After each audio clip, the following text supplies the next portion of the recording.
하셨어요. 네, 오늘 지금 세상이 어지러움 속에서도 하나님께서 우리와 함께 해주신다는 것을 믿고 하나님 앞에 나오신 여러분들을 예수님 이름으로 환영합니다. 우리를 여전히 사랑하시는 그런 하나님 아버지께 감사를 드리고, 오늘은 이제 데일라인 세이빙이 시작된 날입니다. 옆에 분들과 함께 이렇게 인사를 나눴으면 좋겠습니다. 1시간 벌었습니다. 1시간 벌었습니다. 몸은 피곤하지만 어쨌든 1시간 일찍 우리가 시작했기 때문에 1시간을 세이브를 했습니다. 이 시간 우리의 주인 되시는, 우리의 창조 되신 하나님 아버지 예수 그리스도께 나아가는 예배하는 그런 복된 시간으로 나아가도록 하겠습니다.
야곱아 너를 창조하신 여호와께서 지금 말씀하시느니라.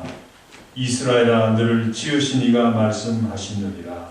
너는 두려워하지 마라. 내가 너를 구속하였고 내가 너를 지명하여 불렀나니 너는 내 것이라. 이 시간 사도신경을 통해서 다 함께 한 마음으로 신앙 고백하겠습니다. 전능하사 천지를 만드신 하나님 아버지를 내가 믿사오며 그 외아들 우리 주 예수 그리스도를 믿사오니 이는 성령으로 잉태하사 동정이여 나라에 계시고 본dio 빌라도에게 권한을 받으사 십자가에 못 박혀 죽으시고 장사한 지 사흘 만에 죽은 자 가운데서 다시 살아나시며 하늘에 오르사 전능하신 하나님 우편에 앉아 계시다가 저리로서 산 자와 죽은 자를 심판하러 오시리라. 성령을 믿사오며 거룩한 공회와 성도가 서로 교통하는 것과 죄를 사하여 주시는 것과 몸이 다시 사는 것과 영원히 사는 것을 믿사옵나이다. 아멘.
광고 드릴 말씀은 코로나 다 같이 기도드리겠습니다.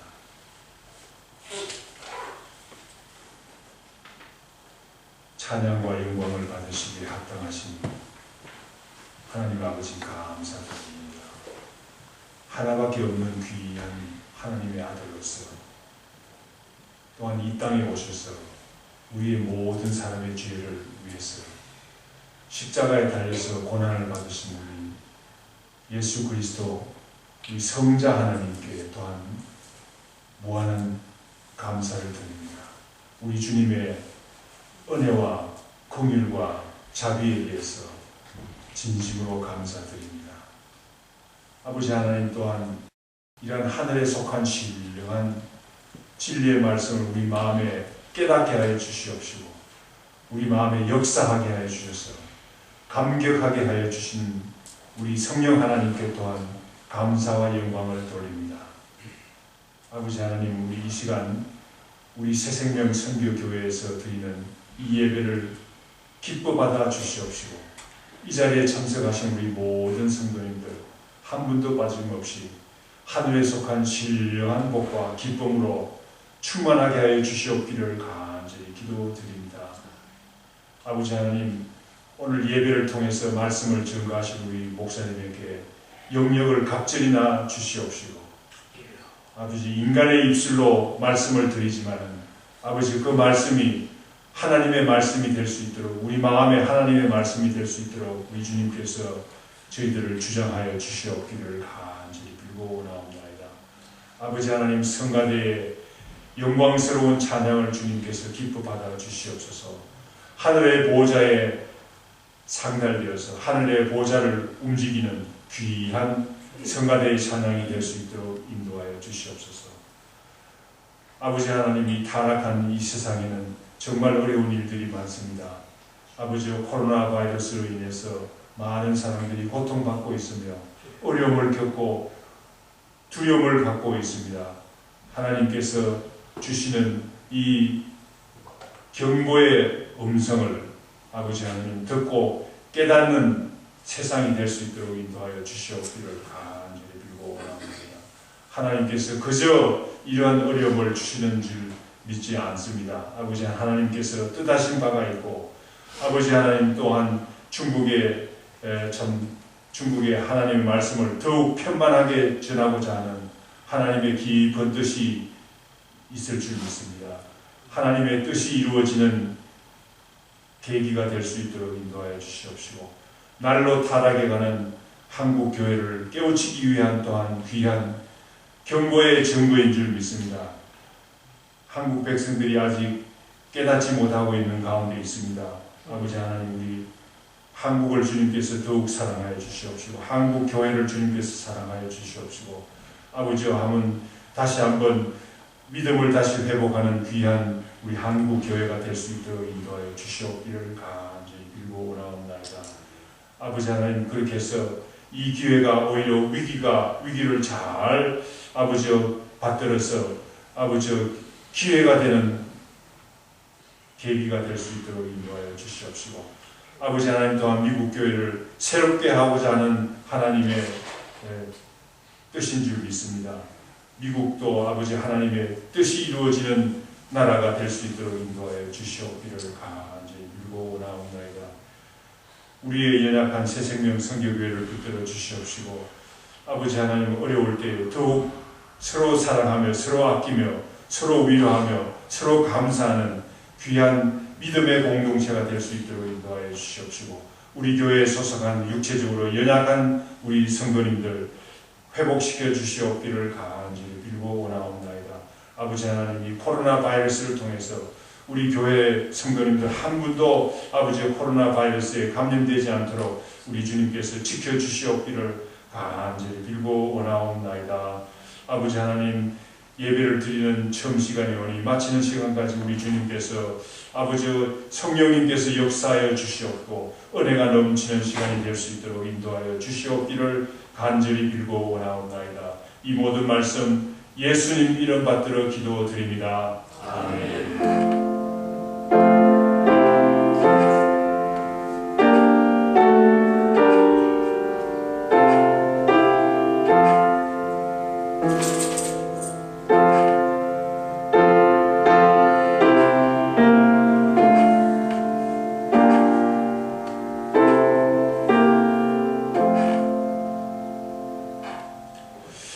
성경 말씀은 에베소 2장 1절에서부터 10절 말씀이 되겠습니다. 그는 허물과 죄로 죽었던 너희를 살리셨도다.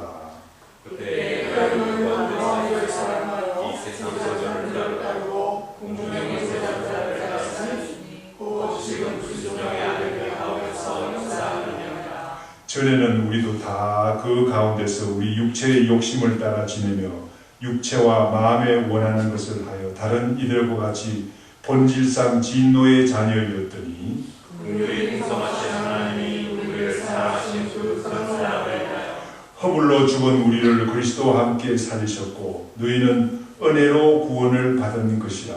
또 함께 일으키사 그리스도 예수 안에서 함께 하늘에 앉히시니 이는 그리스도 예수 안에서 우리에게 자비하심으로 그 은혜의 지극히 풍성함을 오는 여러 세대에 나타내려 하십니다. 너희는 그 은혜에 인하여 그동안에 구원을 받았으니 이것은 너희에게서 난 것이 아니요 하나님의 선물이라. 행위에서 난 것이 아니니 이는 누구든지 자랑하지 못하게 함이라. 우리는 그러나 그리스도 예수 안에서 선한 일을 위하여 지으심을 받은 자니 이 일은 하나님이 전에 예비하사 우리로 그 가운데 행하게 하려 하신 것입니다. 아멘. 성가대 찬양 읽겠습니다.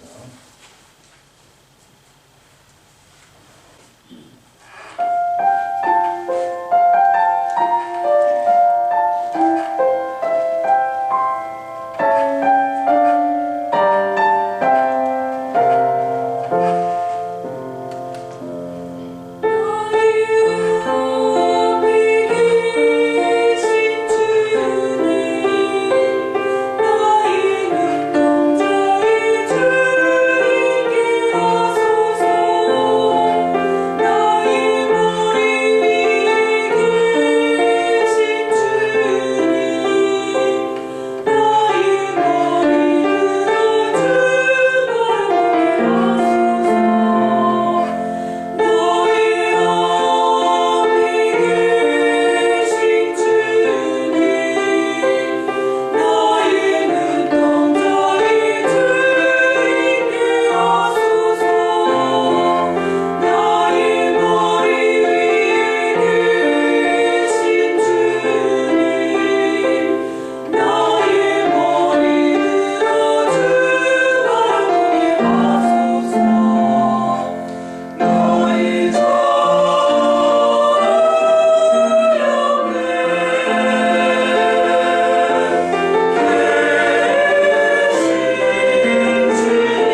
설교에 앞서서 우리 매일 새벽기도 본문 중에 하나인 그 구절을 같이 한번 묵상하고 이렇게 하겠습니다. 뭐 큐티 쉐어링하고 비슷한 거죠.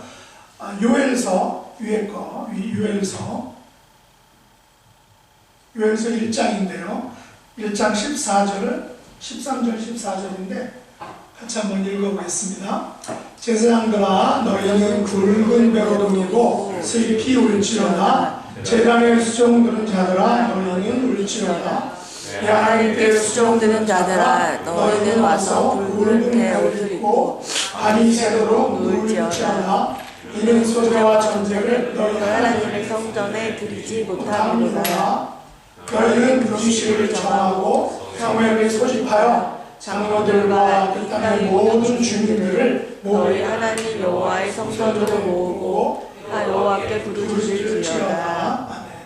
요엘서 1장에 보면 이제 메뚜기 재앙이 있어요. 메뚜기 재앙이 있는데 거기 보면 메뚜기들이 황폐화를 다 그냥 갉아먹지 않습니까? 그래서 곡식들이 다 황폐됐고, 그래서 곡식이 없으니까 하나님께 드리는 제사 중에는 뭐 동물을 잡아 드리는 것이 있지만 소제와 전제 같은 경우는 곡식으로 드리는 건데, 그 소제와 전제를 못 드리는 것을 인해서 하나님의 제사장들은 금식일을 정하고 성에 모여서 하나님께 울라라고 이렇게 모여서 이렇게 얘기하고 있습니다. 사실 어제 뉴스에 보니까는 뭐 중동에서 메뚜기 떼가 또 출몰해서 파키스탄 나라의 모든 곡식 70%를 갉아먹었다고 그러더라고요. 그래서 그것이 이제 바람이 영향을 따라서 중국 한 끝자락에 오면 결국은 이제 한반도도 5월 정도라 그러니까 우리는 지금 5월이면 한참 물이 있고 9월, 10월이면은 그 추수하는 게 우리나라인데, 그래서 만일에 중국에서 그거를 잡든지 아니면 다른 나라에서 그 메뚜기를 잡아야 되는데 그런 것이 있습니다. 현재 우리가 코로나19도 마찬가지로 코로나로 인해서 황폐함이 전 세계를 초토화시키고 있는데 과연 우리가 여기서 무엇을 할까 하는 것입니다. 아까 요엘서 1장에 보니까 그때 보니까 예배드리지 못함을 인해서 금식일을 정하고 모일 때마다 그리고 각자의 자리에서 하나님께 부르짖어서 부르짖으라는 것이죠. 그래서 우리가 이러한 때 하나님께 좀 더 많이 부르짖는 그런 일들을 했으면 좋겠습니다. 우리가 영상 하나 보도록 하겠습니다.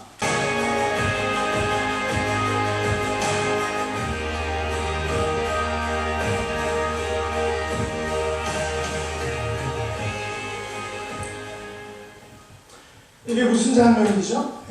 세례받는 장면이죠. 그래서 호수에서 세례를 받는 장면입니다.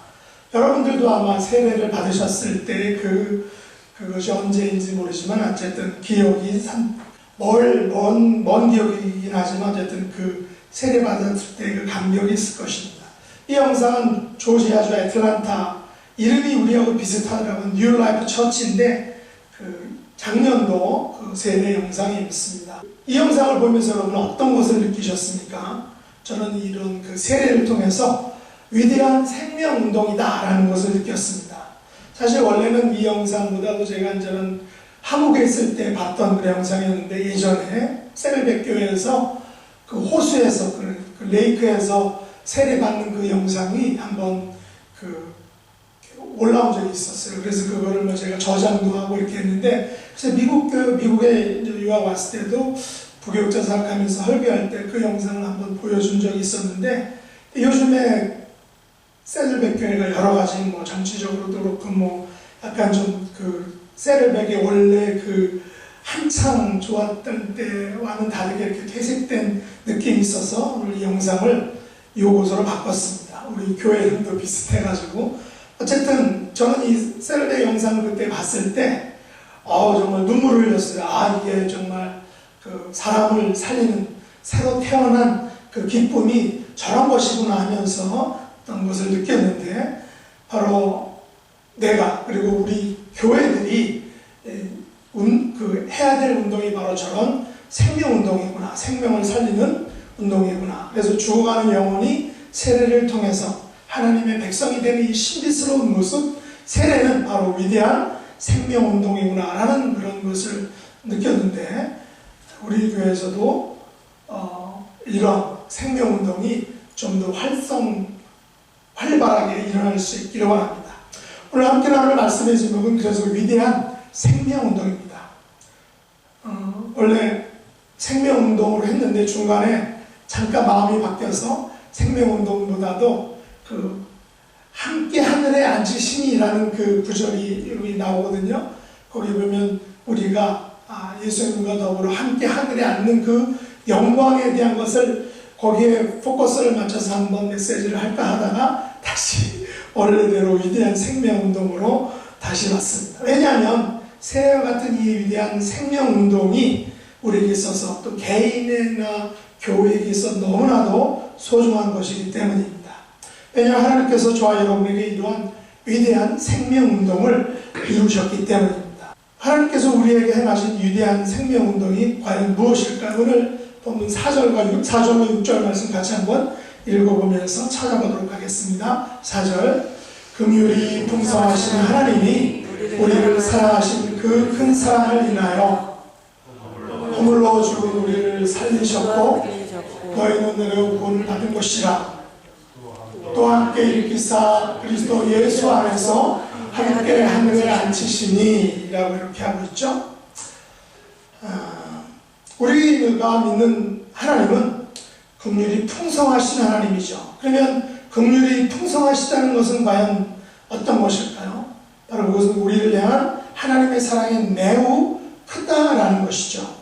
그러면 하나님의 우리를 향한 사랑이 매우 크다라는 것을 우리는 어떻게 느낄 수 있는가 하는 것입니다.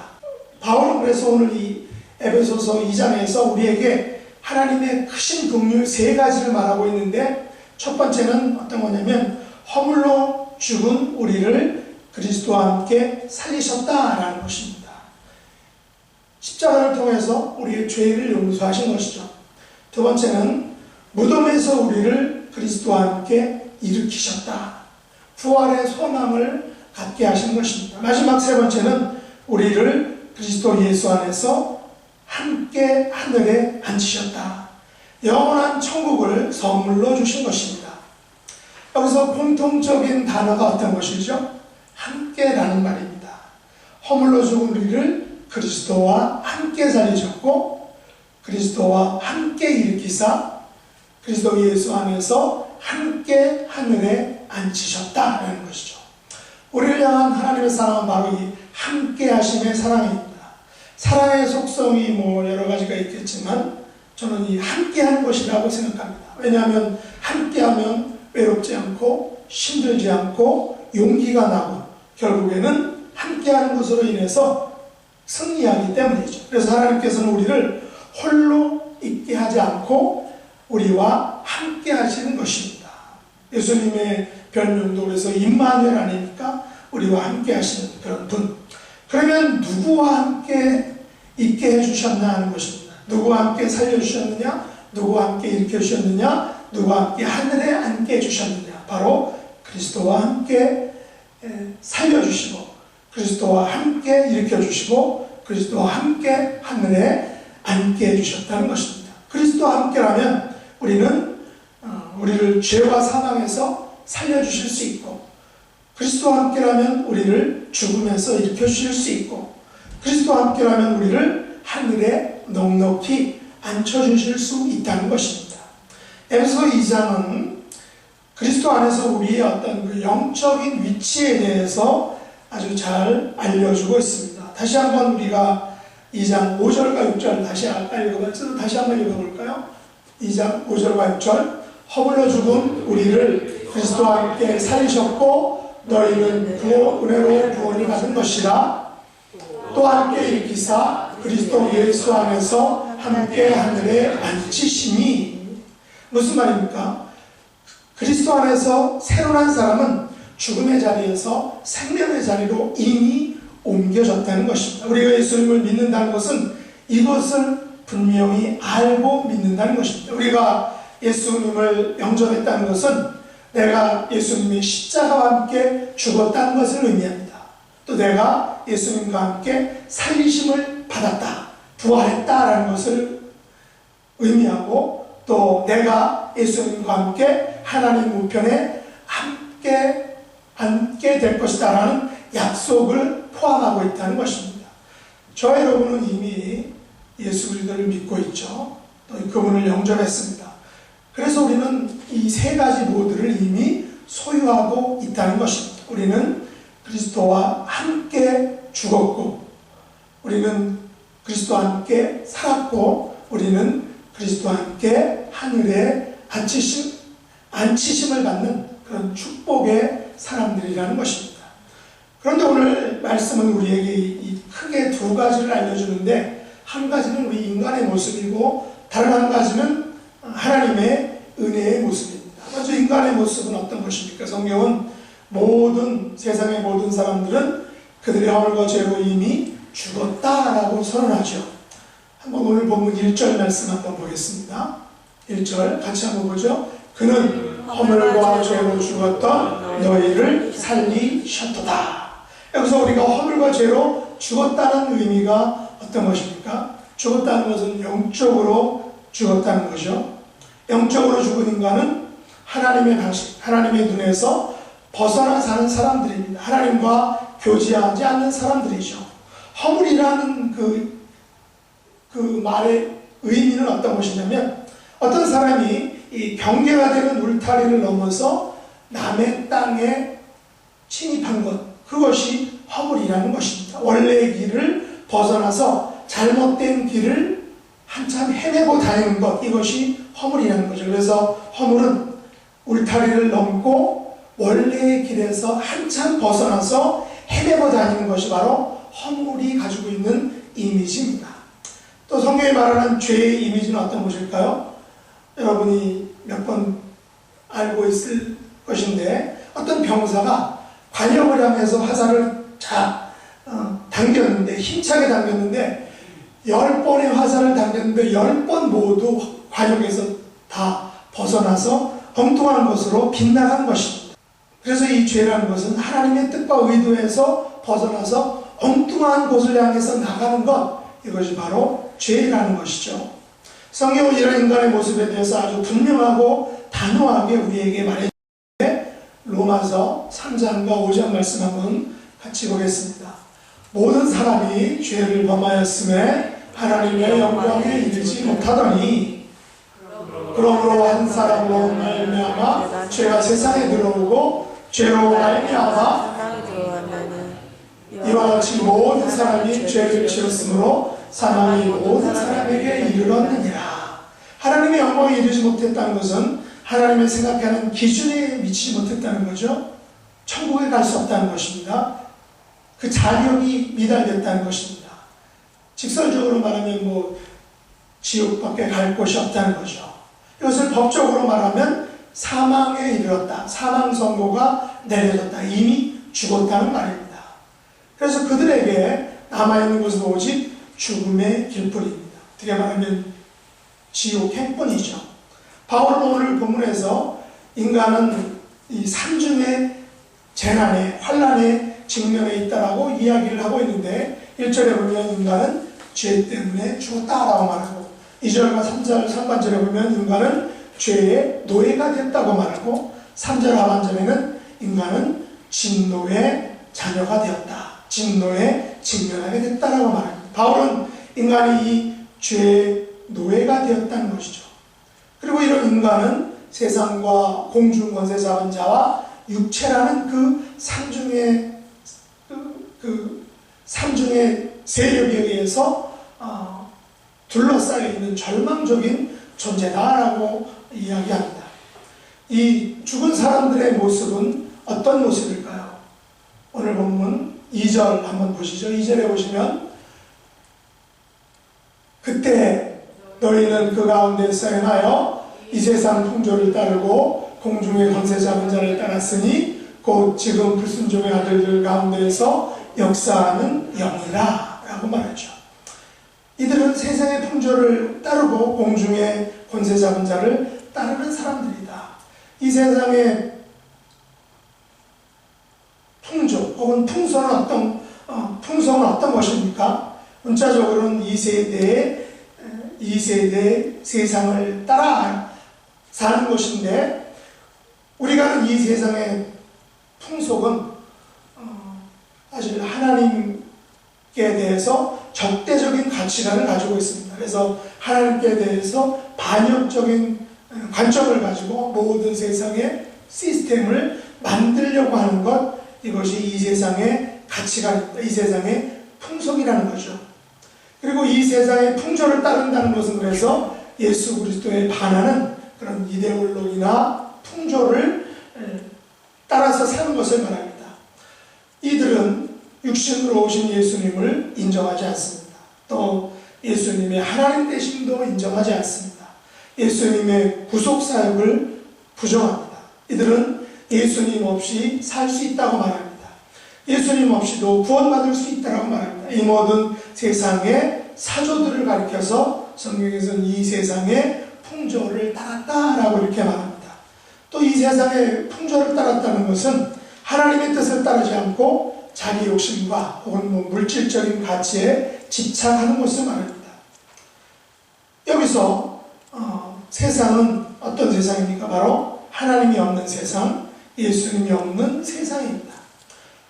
우리는 하나님의 뜻에 앞서는 모든 것, 그리고 하나님보다 가치 있게 여기는 모든 것을 우리는 가리켜서 성경에서는 무엇이라고 말합니까? 그것은 바로 우상이다라고 말합니다. 이것들은 모두 하나님에게서 온 것이 아니라는 거죠. 이 모든 것들은 공중의 권세 잡은 자들에게서 나왔다라고 말합니다. 이런 인간의 모습은 생명이 없는, 정말 결과는 죽음뿐인 그런 것이 이것의 원래 모습입니다. 하나님 없는 세상을 여러분이 상상해 보시기 바랍니다. 이 세상이 하나님이 아닌 어떤 공중 권세 잡은 자에 의해서 다스려지고 통치된다라고 생각해 보시기 바랍니다. 물론 어느 정도 하나님께서는 이 세상에서 어떤 세상 공중 권세 잡은 자들에게 이 세상의 물질, 건강, 그런 것들을 그냥 관리할 수 있도록 자유의지 혹은 그런 것들을 허락하셨습니다. 그래서 믿는 사람들보다 믿지 않는 사람들이 더 잘 되기도 하고 또 더 부유하기도 하고, 그 세상으로 하여금 그 하나님에 대한 그 분명한 믿음이 없이는 그 세상에서 하나님에 대한 생각을 분명하게 잡지 못하도록 하나님이 그냥 이렇게 자연스럽게 놔두셨다는 거죠. 그런 의미에서 하나님은 모든 사람들을 그냥 강제적으로 잡아다가 이렇게 하나님의 백성을 삼는 그런 일을 하지 않는다는 것입니다. 하지만 만일에 이거보다 더 강력하게 세상 공중권세 자분들이, 우리가 영화 조지 오웰의 1984년인가요? 어쨌든 그런 미래에 벌어질 일에 대한 그런 영화들을 보면 하나님이 아닌 어떤 외부 세계가 혹은 프로그램이 인간을 통치하게 됐을 때 인간이 거기서 숨을 쉴 수가 없다는 것입니다. 그래서 바울은 오늘 본문의 시작을 어떻게 하고 있습니까? 그는 허물과 죄로 죽었던 너희를 살리셨도다 라고 선언하죠. 하나님의 긍휼을 선포하는 것입니다. 하나님의 긍휼과 사랑과 은혜와 자비가 우리의 위치를 사망에서 생명으로 이미 옮겨놓았다라고 선포하고 있는 것입니다. 이런 바울의 선포는 우리의 막힌 가슴을 활짝 열어주는 것입니다. 여러분도 한번 이런 자유와 해방감을 맛보시기 바랍니다. 한번 이렇게 외쳐보시죠. 예수님께서 죄와 허물로 죽었던 나를 살리셨습니다.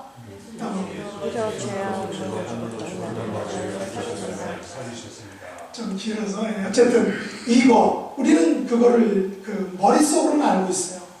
그냥 어떤 예배 드릴 때 어떤 계기가 되면 그것을 알고 있지만, 이것이 우리의 베이스라는 것, 이것이 우리의 기초라는 사실을 우리 항상 알고 또 인정하고 고백하고 살아야 된다는 것입니다. 다시 한번 해볼까요? 예수님께서 죄에 허물러 죽었던 나를 살리셨습니다. 예수님께서 죄와 허물과 죄로 죽었던 나를 살리셨습니다. 이것을 우리가 고백해야 되고 감사해야 되고 이것을 누리고 그런 해방감과 자유를 맛봐야 됩니다. 사실 3절에 의하면 전에는 우리도 어떤 사람이었다라고 말합니까? 3절 한번 같이 보겠습니다. 전에는 우리도 그 가운데서 우리의 육체의 욕심을 따라지는 육체와 마음이 원하는 것을 하여 다른 이들과 같이 본질상 진노의 자녀이었더니 전에는 우리도 육체 욕심을 따라 살고 또 육체와 마음이 원하는 것을 함으로 말미암아 우리는 사실상 본질상 진노의 자녀였다는 것입니다. 전에는 우리도 죽은 사람들이었습니다. 전에는 우리도 육체의 욕심을 따라 살았습니다. 전에는 육체와 마음이 원하는 것을 하며 살았습니다. 전에는 우리가 정말 본질상 진노의 자녀였습니다. 그러나 하나님은 이런 우리를 허물과 죄로 죽었던 우리들을 또 육체의 욕심을 따라 살며 육체와 마음이 원하는 것만 행했던 우리들을 그래서 본질상 진노의 자녀라고 부를 수밖에 없었던 우리들을 하나님이 외면하지 않았다는 것입니다. 그냥 버려두지 않으셨다는 것입니다. 될 대로 되라 라고 방치하지 않으셨다는 것입니다. 긍휼에 풍성하신 하나님은 우리를 사랑하시는 그 큰 사랑으로 우리를 살리셨습니다. 허물러 죽었던 우리를 그리스도와 함께 살리셨습니다. 이것이 바로 하나님의 은혜라는 것입니다. 하나님의 그 크신 은혜. 여기서 우리가 주목해야 할 사실은 우리가 어떻게 구원받았냐 하는 것입니다. 우리의 노력을 통해서, 우리의 헌금을 통해서, 우리의 선행을 통해서 아니라는 것이죠. 하지만 역사상 많은 사람들은 이 구원의 방편, 우리가 구원을 얻는 것이 이것들 중에 하나라고 착각한 적이 있습니다. 어떤 사람들은 자기 수행을 통해서 구원을 얻으려고 했습니다. 또 어떤 사람은 교회에 많은 그런 헌금을 바쳐서 저절로 구원을 얻을 수 있다고 생각했습니다. 중세시대 때 십자군 전쟁이 한창이었을 때 그 엄청난 전쟁 비용을 충당하기 위해서 교황청에서는 그 설교자를 전국 각지로 보내서 헌금을 걷도록 했습니다. 그때 한 주교, 그 독일의 대주교 테첼이라고 하는데 제가 예전에 교회사에서 부른 거는 에크하르트라는 그런 사람인데 어쨌든 인터넷에 보니까 이 테첼이라는 독일의 테첼이라는 주교가 백성들에게 이렇게 설명했습니다. 여러분이 교회를 위해서 내는 헌금인 은화가 연복궤에 땡그랑 하고 떨어지는 그 순간에 여러분의 가족들은 지옥에서 연옥으로 자리를 옮길 것입니다. 그리고 이제 이 사람이 말한 직접적인 것은 뭐냐면 그들의 영혼이 연옥으로부터 벗어날 것이다. 천국에 간다는 거죠. 뭐 앞에 거에서는 연옥에서 지옥에서 연옥으로 옮기고 또 연옥에 있는 사람은 천국으로 옮기는 그 돈이 그렇게 면죄부가 그렇게 된다는 것입니다. 얼마나 참 황당한 설교죠. 그러나 그때 당시 많은 우매한 백성들은 또 타락한 교회는 이것을 정당화했다는 것입니다. 하나님의 구원의 비밀을 잘못 알고 잘못 적용했던 것이죠. 그리고 어떤 사람들은 세상에 살면서 착한 일을 많이 하면 그 누구를 믿고 무엇을 믿든 간에 상관없이 우리가 하늘나라를 갈 수 있다고 생각합니다. 이것이 오늘날 다원주의 사회, 혼합주의 사회에서 설득력을 가지고 설득력 있는 소리처럼 들리기도 합니다. 사실 이런 말이 어떻게 보면 먹히는 이유 중에 하나는 먼저 믿는 우리 기독교인들의 삶의 모습 속에서 정말 그 분명한 그 천국에 대한 세상 사람들의 눈에 별로 모범적이지 않는 그러한 모습이 비추어졌기 때문에 아닐까 생각합니다. 믿는 사람들의 도덕 수준이 어떤 평균을 넘지 못하니까 믿지 않는 사람들이 보기에 기독교 신앙을 별로 대수롭지 않게 생각하는지 모릅니다. 그래서 그들은 하나님을 믿느니 주목을 믿겠다라는 그런 막말까지 하고 있는지 모릅니다. 하지만 성경은 우리의 구원이 나의 노력이나 내 호주머니 사정이나 또 착한 행실이 아닌 전적인 하나님의 은혜다라고 말하죠. 은혜라는 것은 노력이나 선행이나 돈으로 구입할 수 있는 것이 아닙니다. 은혜는 값없이 거저 주어지는 것이죠. 오늘 본문 8절과 9절 말씀은 바로 우리의 구원이 은혜를 인하여 믿음으로 받았다라고 이렇게 말하는데 같이 한번 읽어보도록 하겠습니다.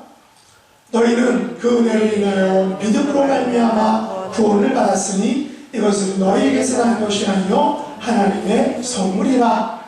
행위에서 난 것이 아니니 이는 누구든지 자랑하지 못하게 하리라. 구원은 우리에게서 난 것이 아니라 하나님의 선물이라는 것이죠. 구원의 은혜가 행위나 돈이나 선행을 통해서가 아니라 선물이기 때문에 우리는 결코 자랑할 수 없다는 것입니다. 성경은 하나님의 은혜를 다른 말로 우리를 사랑하시는 그 큰 사랑이라고 말합니다. 하나님의 은혜를 우리에 대한 하나님의 사랑의 표현이다라는 것이죠. 하나님의 은혜가 우리를 사랑하는 그 사랑으로 나타나는 것, 이것이 구원의 은혜라는 것입니다. 이것은 전적인 하나님의 선물이라는 것입니다. 하나님은 당신의 은혜를 허물로 죽었던 우리를 살리시는 것을 통해서 하나님의 은혜를 우리들에게 보여주셨습니다. 사망과 죽음의 권세에서 일으켜 주신 것입니다. 그렇다면 하나님께서 왜 우리에게 이 세 가지의 풍성한 은혜를 베풀어 주셨을까 하는 것입니다. 7절 말씀 같이 한번 읽어보도록 하겠습니다. 이는 그리스도 예수 안에서 우리에게 자비하심으로써 그 은혜의 지극히 풍성함을 오는 여러 세대에 나타내려 하심이니라. 우리에게 이 세 가지 풍성한 은혜를 베푸신 이유가 어떤 것이라고 합니까? 바로 그리스도 예수 안에서 받은 그 은혜의 지극히 풍성함을 오는 여러 세대에게 나타내기 위함이다. 다시 말해서 우리가 받은 은혜의 풍성한 은혜를 우리가 살고 있는 세대 사람들에게 보여주기 위해서다라는 것입니다. 왜냐하면 하나님께서 우리를 그렇게 불러주셨기 때문에 하나님께서는 우리만 구원받아라고 불러주시지 않으셨다는 것입니다. 하나님께서 우리를 부르신 목적이 나만 구원받고 천국 가는 것이 아니라 나를 통해서 다른 사람을 구원하는 것, 나를 통해서 다른 사람을 부르시는 것입니다. 내가 받은 풍성한 구원의 은혜를 다른 사람들에게 나타내는 것, 전하는 것입니다. 하나님의 은혜의 지극히 풍성함을 나를 통해서 다른 사람들에게 나타내는 것이 나를 부르신 하나님의 진짜 이유다라는 것입니다. 이것이 바로 진노의 자녀요, 허물과 죄로 죽었던 우리를 살려주신 이유다라는 것입니다. 다시 말해서 하나님께서는 우리를 구원하신 목적은 우선 저와 여러분에게 구원의 생명, 영원한 생명을 선물로 주기 위한 것, 또 우리들을 당신의 자녀 삼아서 영원한 하나님 나라의 기쁨과 영광을 함께 누리시기 위해서입니다. 그러나 이것이 전부가 아니라 더 나아가서 하나님께서 우리를 구원하신 더 중요한 목적은 7절 하반절에 있는 것처럼 당신의 은혜의 지극히 풍성함을 오는 여러 세대에게 우리를 통해서 나타내고 보여주는 것입니다. 우리가 구원받은 것은 단지 우리의 유익만을 위한 것이 아니라 다른 사람들의 유익을 위한 것도 포함되어 있다는 것입니다. 허물로 죄로 죽었던 우리가 구원받은 것은 우리가 받은 구원의 은혜를 다른 세대에 나타내기 위해서다. 믿지 않는 사람들에게도 내가 거저받은 구원의 은혜, 거저받은 이 영원한 생명의 은혜를 나누라고 우리를 불러주셨다는 것입니다. 말씀을 맺겠습니다. 오늘 본문 중에서 저에게 도전이 주었던 말씀이 바로 10절 말씀인데 10절 말씀 같이 한번 읽어보겠습니다.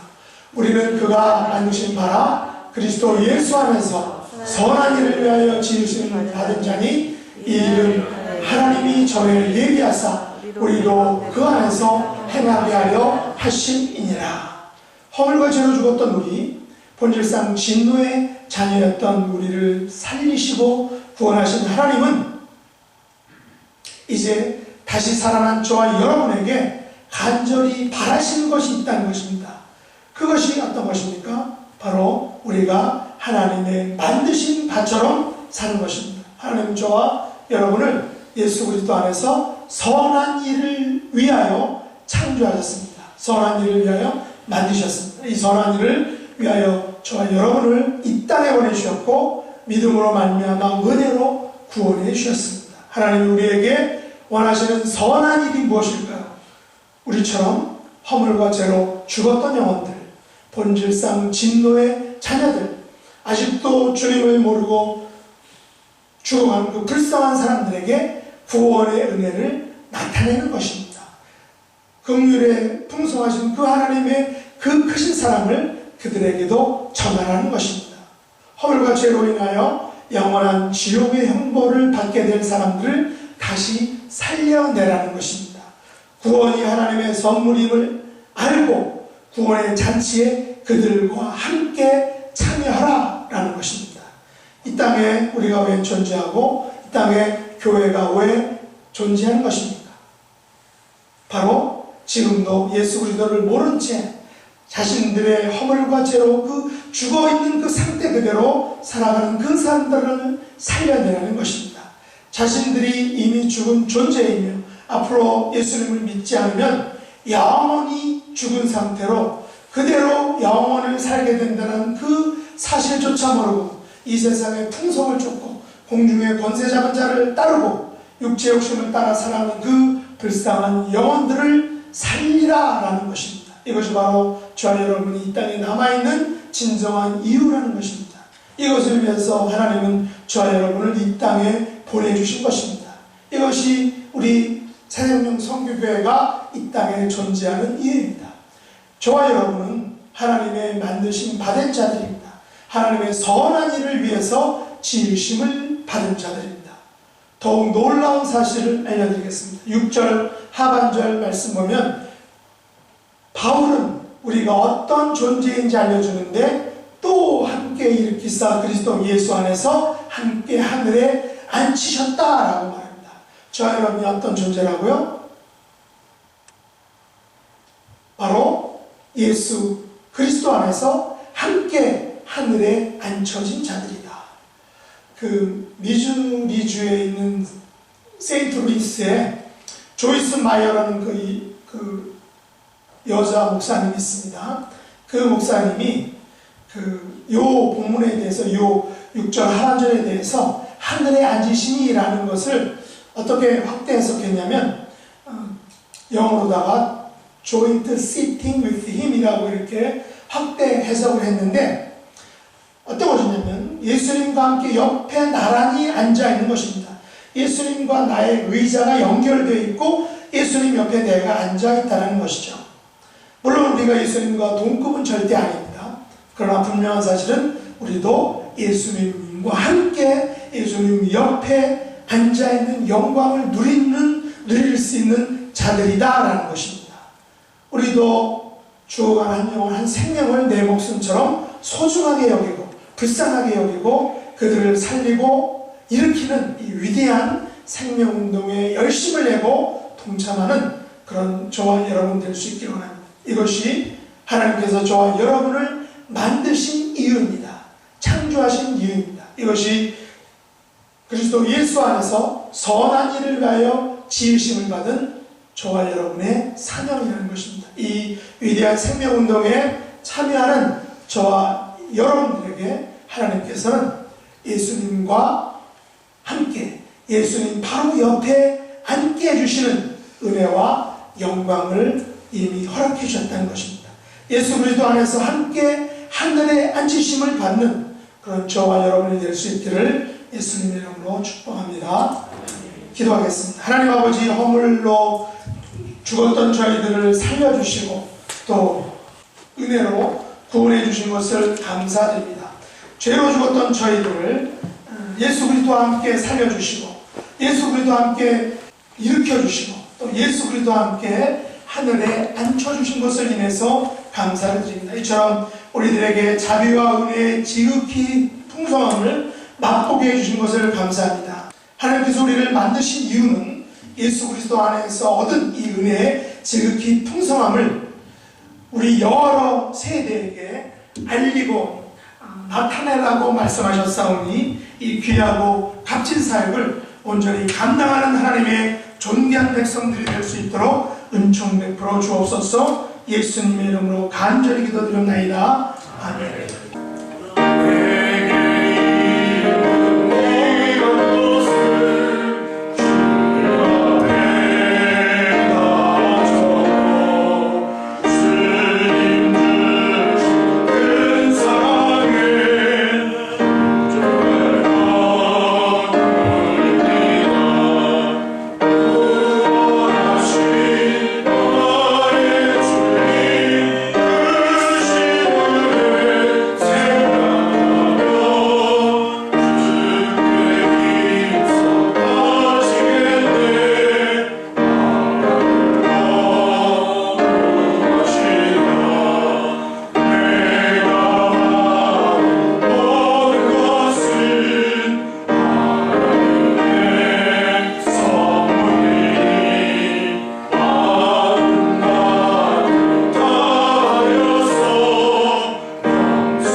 하나님 아버지, 세상은 지금 혼란스럽습니다. 세상은 재앙의 곡소리들로 가득합니다. 이때 하나님의 백성들이 어떤 것을 해야 되겠습니까? 금식일을 선포하고 울며 하나님 앞에 나아가기를 원합니다. 우리를 버리시지 않는 하나님, 우리를 예수 그리스도와 함께 살려주시고 예수 그리스도와 함께 일으켜주시고 예수 그리스도와 함께 하늘에 앉게 해주신 그 하나님의 은혜를 감사합니다. 이 은혜에 감격해서 열의 하나를 구별해서 드리고 선교헌금으로 드리고 주일헌금으로 드리고 각종 봉사와 섬김으로 하나님 앞에 온전히 드리는 귀한 손길들, 그들의 가정, 자녀, 후손들에게 하늘의 것들로 은총을 베풀어 주옵소서. 예수님의 이름으로 간절히 기도드리옵나이다. 아멘. 주님의 마음을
그리스도의 크신 은혜와 하나님 우리 아버지의 놀라우신 사랑하심과 성령의 위로하시고 역사하심이 하나님 앞에 나와 주의 말씀으로 인하여 새 힘을 얻고 하나님의 창조의 목적대로 살아가기를 소원하며 그리스도 예수처럼 살아가기를 소원하는 사랑하는 성도들 머리머리 위에 이제로부터 영원까지 함께 계시기를 축원합니다.